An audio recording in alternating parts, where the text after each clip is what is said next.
Milyen zászló az, amelyeket csak egy részletét használják? Titkos? Egészségtelen? Híd? Milyen emlékű az, amelyik nem hivatkozik semmire? Mellébeszélés? Magánév? Illegális? Milyen törvénytől az, amit akárki cenzúráz? Törvénytelen? Pornográf? Mosatlan?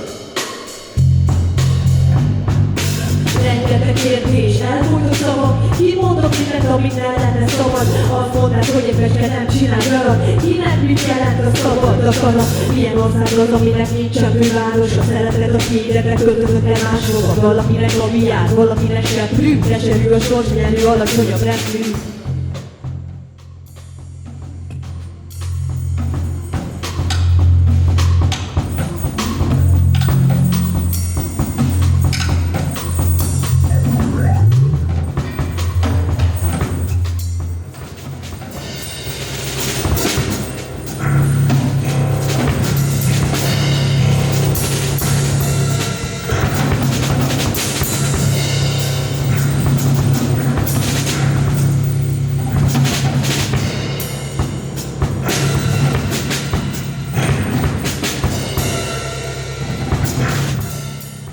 Törvényes kérelmet nyújtok be törvénytelenség elkövetésére.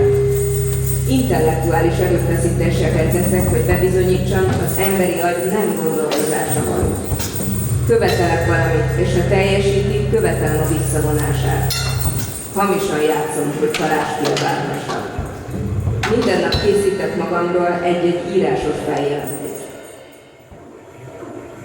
Jelentem, hogy társrendőri szervek értesítéséből korábban már több alkalommal szereztünk tudomást arról, hogy az említett műteremben a támogatott művészeti irányzatokkal szemben álló, magukat művészeknek tartó fiatalok kiállításokat rendeznek.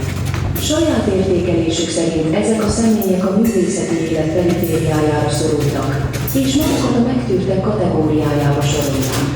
Szerintük a hivatalos szervek gátolják őket tevékenységükben, ezért legtöbbször lakásokon, vagy családi körben tartanak összejöveteleket és kiállításokat. Itthon nem akarnak érvényesülni, mert nem hajlandók a támogatott művészeti irányzatokhoz tartozni. Külföldre nem akarnak menni, mert idősek ahhoz, hogy egzisztenciát teremtsenek. Így inkább itthon, egymást segítve, egzisztencia megteremtése nélkül tevékenykednek.